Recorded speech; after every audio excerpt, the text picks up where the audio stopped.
Assalamualaikum warahmatullahi wabarakatuh. Alhamdulillahirrahmanirrahim. Arsala rasulahu bil huda wa dinil haq liyudhhirahu ala dini kullihi wa kafa billahi syahida. Asyhadu an la ilaha illallah wa asyhadu anna Muhammadar Rasulullah. Allahumma shalli ala sayyidina Muhammad wa ala ali sayyidina Muhammad. Amma ba'du. Faqad qala Allah ta'ala fi ayatil karim. A'udzu billahi minasyaitonir rajim. Bismillahirrahmanirrahim.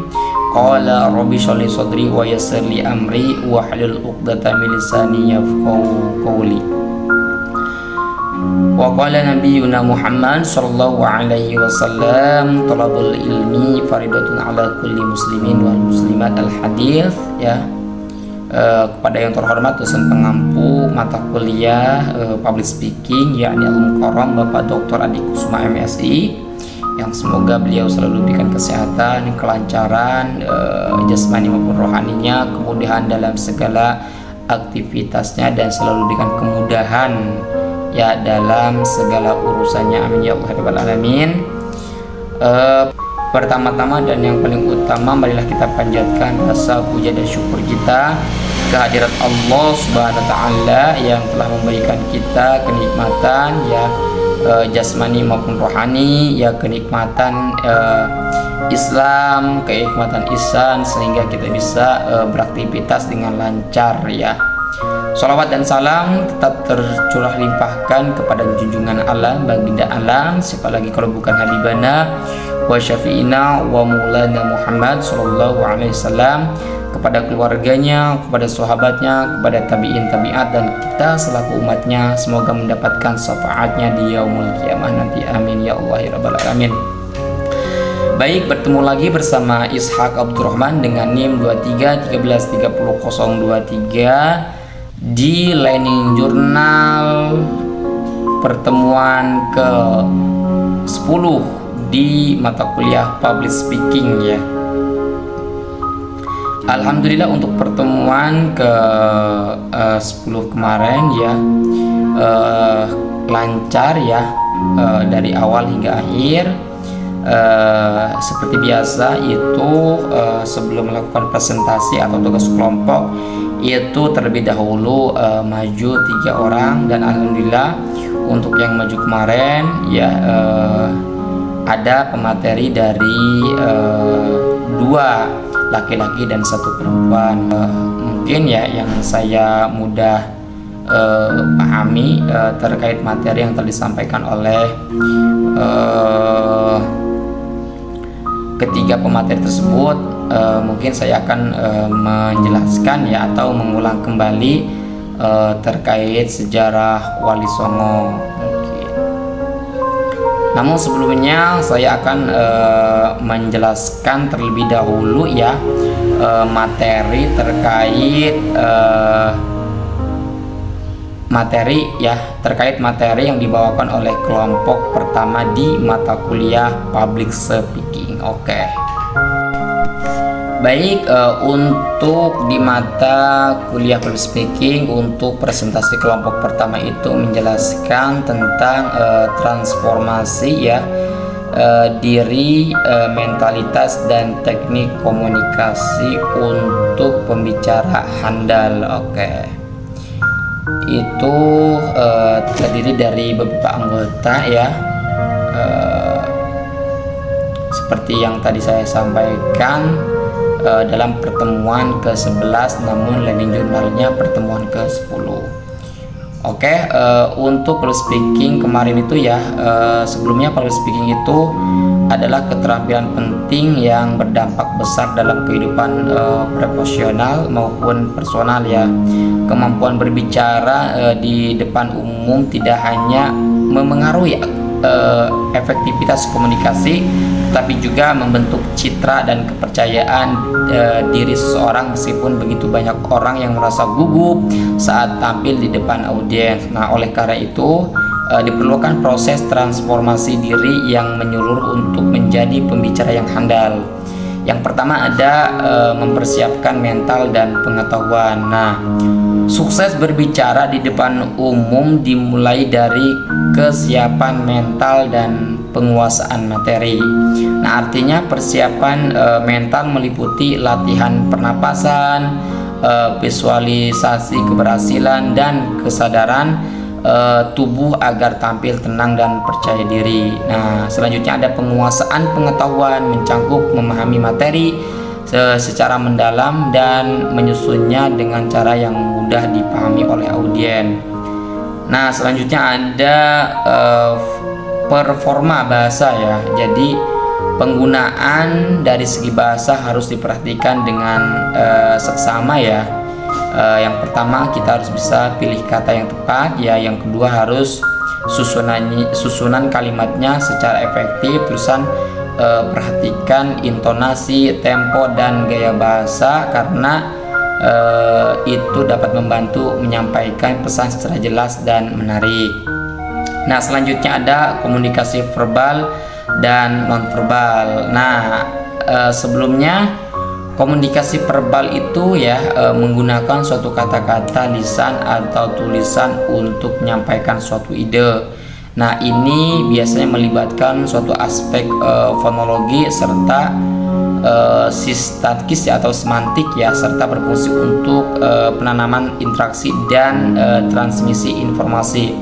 Komunikasi nonverbal itu melibatkan suatu ekspresi ya, wajah, kontak mata, bahasa tubuh dan nada suara. Nah, itu biasanya itu untuk memperjelas atau bahkan menggantikan pesan verbal. Jadi intinya komunikasi verbal itu komunikasi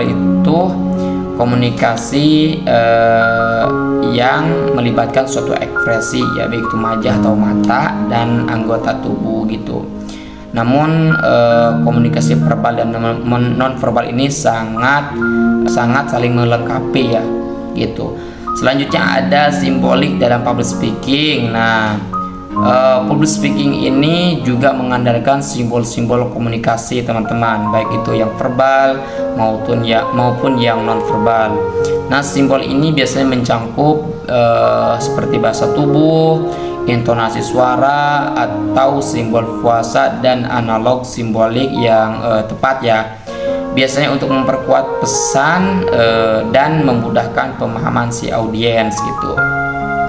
Selanjutnya ada penampilan. Nah, penampilan fisik dan nonverbal itu memengaruhi kesan dan ditangkap ya gitu. Mempengaruhi kesan yang ditangkap. Nah, selanjutnya ada berpakaian rapi dan sesuai konteks. Terusan menjaga kebersihan dan postur tubuh, ekspresi wajah yang mendukung, terusan persiapan yang matang dan sikap profesional. Nah, jadi keberhasilan public speaking ini tidak ditentukan oleh satu faktor saja teman-teman, melainkan sinergi dari mentalitas yang kuat, kemampuan bahasa, terusan penggunaan simbol dan penampilan yang meyakinkan. Nah, dengan berlatih secara konsisten dan mempraktikkan semua strategi tersebut, siapapun dapat menjadi pembicara yang percaya diri ya, pembicara yang percaya diri dan inspiratif. Nah, sekarang kita akan membahas terkait sejarah Wali Songo yang disampaikan oleh Nabila ya, untuk pemateri yang kedua. Oke, sejarah Wali Songo. Nah, itu sejarah ya yang paling penting dari penyebaran agama Islam di Indonesia, khususnya di Pulau Jawa. Nah, Wali Songo itu berasal dari kata wali ya, yang berasal dari orang suci atau tokoh agama, dan songo yang berarti 9 dalam bahasa Jawa, teman-teman, yang berperan besar dalam islamisasi masyarakat Jawa pada abad ke-15 hingga abad ke-16 Masehi. Nah, di sini adalah latar belakang munculnya Wali Songo ya.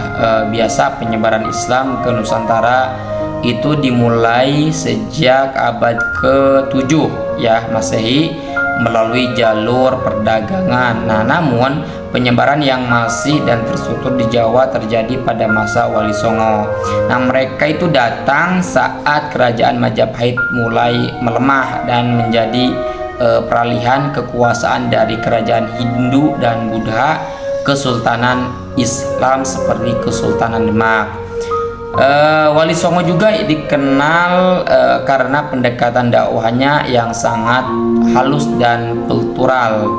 Mereka tidak memaksakan agama Islam tetapi mengadaptasi budaya lokal dengan nilai-nilai Islami seperti mengubah nama dan bentuk kesenian wayang, gamelan, tembang menjadi sarana dakwah. Terusan juga mendekati masyarakat lewat pendidikan, pertanian, pengobatan, dan keterampilan hidup.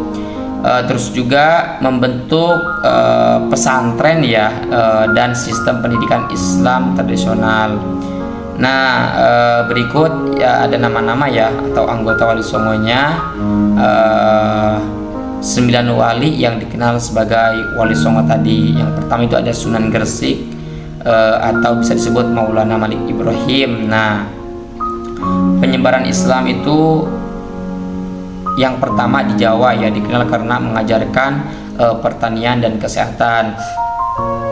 Nah, selanjutnya ada Sunan Ampel, bisa disebut juga Raden Rahmat ya, ia mendirikan pesantren di Ampel, Denta, Surabaya dan menjadi guru utama Wali Songo.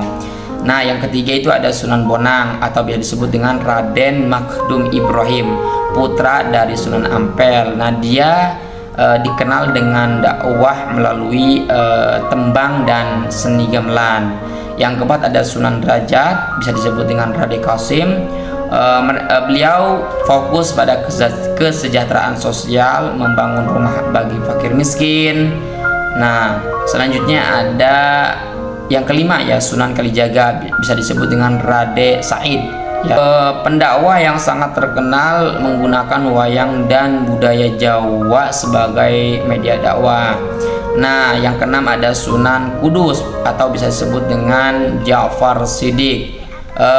Beliau mendirikan Masjid Menara Kudus, mengajarkan toleransi dengan tidak menyembelih sapi ya, atau hormat pada budaya Hindu gitu. Yang ketujuh ada Sunan Muria, bisa disebut dengan Raden Umar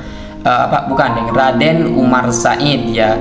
Beliau dakwahnya fokus di daerah pendesaan, menggunakan pendekatan pertanian dan kesenian. Nah, yang kedelapan ada Sunan Gunung Jati atau bisa disebut dengan Syarif Hidayatullah. Beliau berperan di wilayah Cirebon dan Banten, ia mendirikan Kesultanan Cirebon gitu. Nah, yang terakhir ada Sunan Giri atau bisa disebut dengan Raden Paku. Nah, Sunan ini mendirikan suatu pesantren ya, namanya Pesantren Giri, dan menyebarkan Islam hingga ke luar Jawa gitu.